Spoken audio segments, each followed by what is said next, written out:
성경 말씀 창세기 14장 14절부터 24절까지 말씀입니다. 아브람이 그의 조카가 사로잡혔음을 듣고 집에서 기르고 훈련된 자 318명을 거느리고 단까지 쫓아가서 그와 그의 가신들이 나뉘어 밤에 그들을 쳐 부수고 다메섹 왼편 호박까지 쫓아가 모든 뺏겼던 재물과 자기의 조카 롯과 그의 재물과 또 부녀와 친척을 다 찾아왔더라. 아브람이 그돌라오멜과 그와 함께한 왕들을 쳐 부수고 돌아올 때에 소돔 왕이 사워 골짜기 곧 왕의 골짜기로 나와 그를 영접하였고 살렘 왕 멜기세덱이 떡과 포도주를 가지고 나왔으니 그는 지극히 높으신 하나님의 제사장이었더라. 그가 아브람에게 축복하여 이르되 천지의 주제시요 지극히 높으신 하나님이여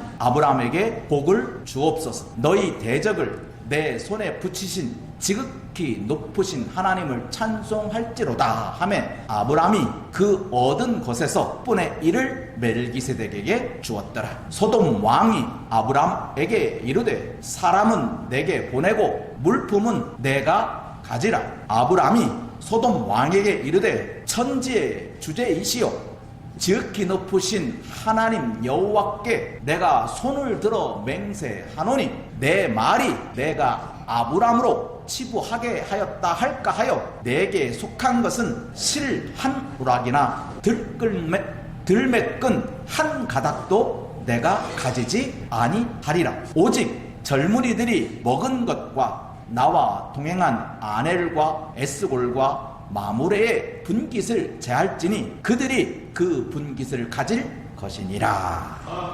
아멘. 하나님께서 주시는 은혜를 어떻게 말할 수 있을까 하면 저는 이렇게 말할 수가 있습니다. 하나님의 은혜는 한량이 없는 은혜다. 한량, 끝이 없다는 것입니다. 언제나 하나님의 은혜는 계속 부어지고 있습니다.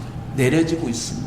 그걸 우리가 어떻게 느끼고 살아가느냐는 개별적인 차이입니다. 아마 지금 이 순간에도 오늘 은혜 많이 받았다 하는 분도 계시고 오늘 예배 왜 그래 하는 사람도 있을 것이고 다 개별차가 있습니다. 하지만 하나님은 은혜가 동일하게 주어지고 있습니다. 마치 그런 것입니다. 하늘에서 이슬비가 내립니다. 그 이슬비를 보고 하는 사람도 있는 반면에 어떤 사람은 그 이슬비를 보고 저것도 비냐? 하는 분도 있는 겁니다. 그건 개별 차이입니다. 똑같습니다. 하나님의 한량 없는 은혜는 계속 부어지는데 그 은혜를 누리는 사람은 개별적인 차이가 존재하는 것입니다. 먼저 우리가 지난주에 아브람과 롯의 이별을 보았습니다. 여러분도 기억할 것이 아브람과 롯이 서로 작별했다고 해서 이별했다고 해서 남남으로 산다고 생각하면 안 됩니다. 서로 다투었지 않냐? 롯의 목자와 아브람의 목자가 서로 다투어서 헤어졌는데 좋게 헤어진 게 아닌데 이제 서로 담잡고 사는 게 아니냐라고 생각할 수 있겠지만 절대 그렇지가 않습니다. 이별이라고 해서 담을 쌓는 게 아닙니다. 오늘날 우리 주변에도 많은 이별을 하는 사람이 있습니다. 하지만 우리가 그런 사람들과 담을 쌓을 이유는 없습니다. 담을 쌓는 것은 하나님의 뜻이 아니기 때문에 그렇습니다. 롯이 선택한 곳은 물이 넉넉한 곳입니다. 그걸 여정을 쭉 보니까 베델에서부터 오늘 본문에 등장하는 소돔과 고모라가 있는 소돔성에 거하게 됩니다. 소돔이라고 하는 곳은 가나안 땅에 포함되어 있지 않은 곳입니다. 그곳까지 지금 흘러갔습니다. 이 소돔은 큰 도시입니다. 그만큼 찬란한 문명이 발달한 곳이었습니다. 그래서 그곳을 따라 롯이 흘러간 것입니다. 근데 그 땅에 엘람 왕 그돌라오멜이라고 하는 왕이 존재합니다. 엘람 왕의 군대는 강력했고 그만큼 세력이 컸다는 것입니다. 근데 싸움하게 된 원인이 있어요. 소돔 왕이 그돌라오멜의 군사력에 그 강대국에 굴복해서 매년마다 조공을 바쳤습니다. 자그마치 12년 동안이요. 그런데 12년 동안 바쳤던 그 조공을 제13년에 끊어버린 거예요. 조공을 받는 입장에서는 내가 너희 나라를 공격하지 않는 이유가 너희들이 나에게 조공을 바쳤기 때문에 내가 너희 나라를 공격하지 않은 건데, 네가 그 조공을 받지 아니하면 나는 너희 나라를 점령하겠다. 그래서 구돌라오멜이 소돔 땅을 치러 온 것입니다. 그 여정을 보면 엄청납니다. 엄청난 군사력을 가지고 소돔과 고모라의 백성들과 싸우는 거예요. 그러니까 소돔은 혼자 싸우기가 뭐하니까 소돔 성을 기점으로 해서 그 주변에 있는 족속들을 다 연합했습니다. 연합해 보니까 5 족속이 연합하게 되었습니다. 그래, 우리가 내가 혼자 싸우지 못하지만 5명이 연합해서 싸우면 이길 수 있어. 그래서 그돌라오멜의 연합군과 소돔과의 연합군이 전쟁을 벌입니다. 그돌라오멜이 이깁니다. 왜? 계속 전쟁을 하다 보니까 또 이기기는 쉽습니다. 그러니까 계속 점령하고 왔기 때문에 이 사람들은 두려움이 없어요. 그래서 소돔과의 연합군이 아무리 뭉쳐도 이 그돌라오멜의 군사를 이길 재간이 없는 거예요. 그래서 소돔 왕은 도망자가 돼버립니다. 쫓겨나 버립니다. 숨어버렸습니다. 이 막강한 군사력, 전쟁을 승리를 이끌어갔던 이 그돌라오멜의 군대를 누가 상대하게 되느냐? 아브라함이 상대하게 됩니다. 왜냐하면 이 그돌라오멜이 소돔 땅을 점령했는데 롯을 사로잡아간 거예요. 이 그돌라오멜이. 그리고 롯의 친척들도 다, 가족들도 다 잡아가고, 그리고 그의 재물까지 다 가지고 가는 거예요. 자기 본국으로. 그 소식을 들은 아브라함이 내 조카를 잡아갔다고? 내 조카의 재물을 다 빼앗아갔다고? 그래서 아브라함이 군대를 모읍니다. 모은 군사의 수가 이렇게 기록되어 있습니다.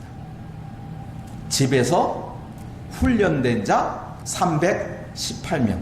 지금 그돌라오멜의 군대는 그 수가 기록되어 있지 않지만 자기 본국을 떠나서 엄청난 점령지를 통과해서 승리를 이루어서 그 당시 가장 큰 도시인 소돔의 연합군을 물리친 군대란 말이에요. 그런데 아브라함의 군사는 기껏 해봤자 아브라함의 집에 있는 318명이에요. 물론 318명만 간 것이 아니에요. 아브라함 주변에 아브라함이 전쟁을 한다는 얘기를 듣고 주변 사람들이 그래? 그럼 우리 군대 보내줄게.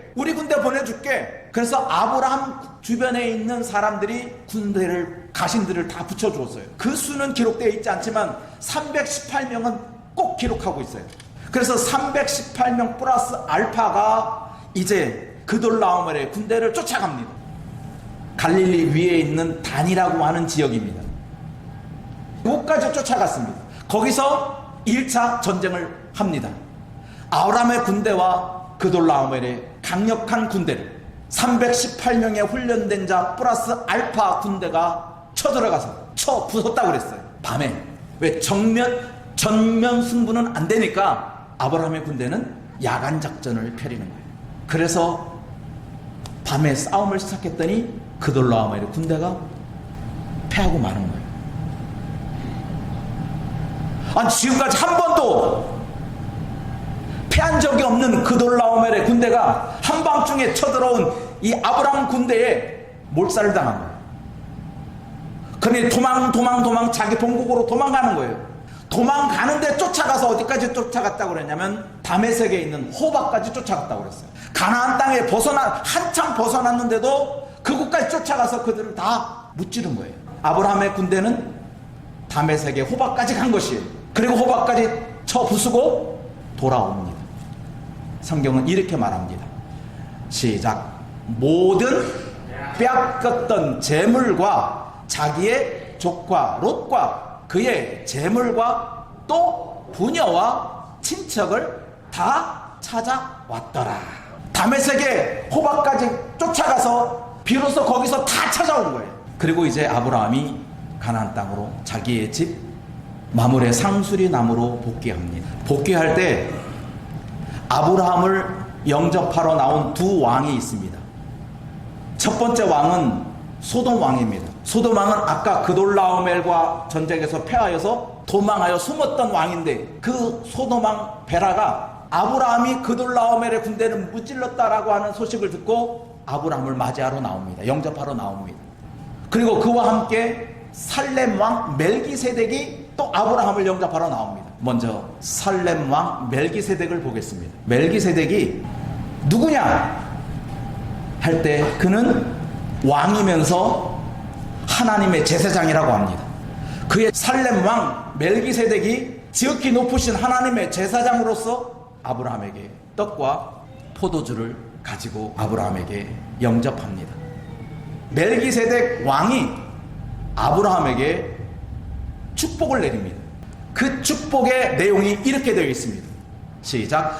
그가 아브라함에게 축복하여 이르되 천지의 주제이시요 지극히 높으신 하나님이여 아브라함에게 복을 주옵소서. 너희 대적을 내 손에 붙이신 지극히 높으신 하나님을 찬송하리로다. 멜기세덱이 아브라함 군대에게 이렇게 말하는 겁니다. 너희가 지금 그돌라오멜의 군대를 이긴 이유는 지극히 높으신 하나님이 도와주셨기 때문이다. 그러니 당신이 찬송을 받을 건 아니다. 아브라함 만세를 부를 게 아니라 찬송은 하나님께 드릴 거다. 그래서 하나님 걸 찬송한다고 하는 거예요. 아브라함이 들으면 조금 섭할 말도 한 얘기예요. 아니 내가 싸워서 이겼는데 내가 칼 빼들어서 그 엄청난 그돌라오멜의 군대를 이기고 왔는데 아브라함 만세 이래야 될 거 아니에요. 이 멜기세덱은 아브라함을 연호하기는 고사하고 찬송은 누구에게 돌린다? 지극히 높으신 하나님께 돌려야 된다는 거예요. 왜? 네가 이긴 게 아니라 하나님이 이기게 하셨다는 거예요. 그런데 더 놀라운 일이에요. 그 얘기를 들은 아브라함이 한 행동이에요. 시작. 아브라함이 그 얻은 것에서 10분의 1을 멜기세덱에게 주었더라. 이게 11조예요. 이게 11조라고요. 성경에 등장하는 최초의 11조의 사건이 여기에 있어요. 오늘날 우리들이 10분의 1을 구별하는 이유가 이 믿음의 조상 아브라함이 멜기세덱에게 10분의 1을 주었기 때문에 10분의 1을 계산해서 한 거예요. 여기서 우리가 생각해야 됩니다. 그리고 우리 성문의 가족들도 이제 11조의 개념을 확실하게 오늘 가졌으면 좋겠습니다. 아브라함이 드렸던 11조는 멜기세덱의 축복에 대한 답례예요. 그런데 우리가 드리는 지금 11조는 하나님 받으시고 뭐 하래? 복 달래. 내가 드렸으니까 하나님 주세요. 아니라 우리가 11조를 하는 것은 하나님께 주신 것에, 하나님께서 받은 것의 축복에 대한 그냥 드리는 거예요. 받기 위해서 드리는 게 아니단 말이죠. 11조를 무슨 받기 위한 조건으로 드린다면 아브라함이 11조를 아마 이 최초의 사건을 한 아브라함이 아마 다시 자다가 깨어나서 이놈 아마 할 거예요. 내가 언제 그랬냐고. 또 하나 11조는 율법이 먼저가 아니라 11조가 먼저예요. 법으로 정한 게 아니란 말이에요. 너 11조 드려라 정한 거 아니에요. 어디든 하나님께서 11조를 정한다 라고 하지 않고 하나님께서 요구한 것은 무엇이냐? 양의 첫 새끼예요. 첫 것은 다 내 것이다. 땅에서 얻든지 바다에서 얻든지 어디였든 첫 것은 다 내 것이다고 하나님이 선포했어요. 그 첫 것을 드리라는 거예요. 첫 것을 드리라고 하는 개념은 모든 것이 다 내 것이라는 거예요. 여러분들이 그런 경험을 한번 하셨을 거예요. 내가 얻은 첫 번째 예물 하나님 드립니다. 첫 번째를 하나님께 드리라고 하는 이유는 모든 것이 다 내 것이라고 하는 증표로서는 첫 번 것만 드리면 된다. 그리고 나머지 것은 내가 너에게 주는 거야. 그래서 11조를 법으로 해석하면 안 돼요. 그래서 결론을 내립니다. 11조는 시작. 11조는 법이 아니라 은혜다. 그러니까 여러분들이 11조 하면서 하나님 은혜 드립니다. 은혜 받았으니 드립니다. 오케이. 거기에 더 첨가하지 마세요. 하나님 내가 지금까지 얼마나 정성과 정성을 다해서 그냥 이건 뭐고 저건 뭐고 다 끄집어 모아서 계산해 봤더니 10원도 안 틀리고 요렇게 해서 하나님 드리니까 정성을 다해서 11조 드리니까 하나님 나에게 복 주시옵소서? 그건 법이다고요. 그렇게 드리는 11조는 법으로 드리는 거예요. 그런데 그 법이 어디서 왔는지도 몰라. 그 법은 하나님께서 출발한 법이 아니야. 누군가가 우리 신앙의 잘못된 선배들이 누군가가 그렇게 우리한테 조금 강한 말로 하면 쇠뇌를 시켜버린 거야. 은혜야. 11조 은혜로 하나님께 드리는 것이지 계산해서 하는 게 아니라고요. 그래서 제가 지난번도 한번 어느 분은 11조를 드리는 10분의 1이라고 한 명칭을 10분의 1만 계산하는 게 아니라 10분의 1을 100만 원 받았으니까 10분의 1 10만 원 110만 원 받았으니까 10분의 1 11만 원. 거기에 은혜가 뭐가 있어요? 계산만 있는 거지. 계산이 있는 거지 거기 은혜가 있어요? 법으로 하는 거 아니에요. 오늘 여러분도 정확하게 11조의 개념을 확실하게 하시기 바랍니다. 이건 법이 오기 전부터, 율법이 오기 전부터, 모세가 우리에게 법을 가르쳐주기 전부터 하나님께서 아브라함을 통해서 멜기세덱의 축복을 받고 하나님께서 이에 그 축복에 하나님을 찬송하는 소리를 듣고 이에 하나님 앞에 멜기세덱에게 이제는 확실하게 이제는 성경을 정확하게 말씀으로 알아야 돼. 잘못된 것들은 이제는 우리의 이 뇌 구조를 이제 하나님의 말씀의 구조로 바꿔야 돼요. 신앙의 경륜, 내가 지금까지 쌓아온 경륜이 우선이 아니에요. 그 경륜이 잘못될 수 있어요. 성경에서 오지 않은 이방 제사에서 온 그런 경륜들이 너무나 많아요. 인과응보적인, 내가 이렇게 하면 하나님 이렇게 해주시겠지 하는 그런 조건적인 11조를 이제는 성경이 말하는 11조는 그게 아니구나 라고 하는 것을 여러분들이 아시기 바랍니다. 두 번째, 아브라함을 영접한 왕이 소돔 왕이에요. 그런데 소돔 왕은 아브라함의 축복을 하지 않아요. 계산만 해요. 계산. 무슨 계산을 하느냐? 여기 사로잡아온 모든 사람은 다 내게 주고 여기 있는 물건들은 다 네가 가지라. 사람은 나한테 주고. 좋을 법도 한다. 이 거래가 괜찮을 법 하잖아요. 그런데 아브라함은 아닙니다. 딱 거절하는데 이유가 있어요. 왜 아브라함이 소돔 왕의 이 거래를 흥정을 아브라함은 거절하느냐? 이유는 이렇습니다. 소돔 왕 베라가 나에게 물건을 주면 너 나중에 그럴 거 아니야. 아브라함이 부자가 된 건 내가 그때 물건을 다 줬기 때문에 그런 거야. 네가 아브라함을 부자 되게 만들었다고 말할 거 아니냐. 뻔해. 내가 부유하게 된 것은 소돔 왕 베라가 주어서 부자가 된 게 아니야. 내가 부자가 된 것은 하나님이지 네 공이 아니다 라고 하는 것을 알려고 안 받아요. 재물도 안 받고 사람도 안 받아요. 우리는 아브라함의 신앙의 조상들의 모습을 보며 우리의 생활의 모범을 보여야 돼요. 아무에게나 재물을 얻을 수 없어요. 재물은 아무에서나 이런 일 저런 일에서 얻을 수 있는 게 아니에요. 하나님이 계시지 않는 재물은 내가 욕심낼 필요가 없어요. 그건 하나님이 원하는 삶이 아니에요.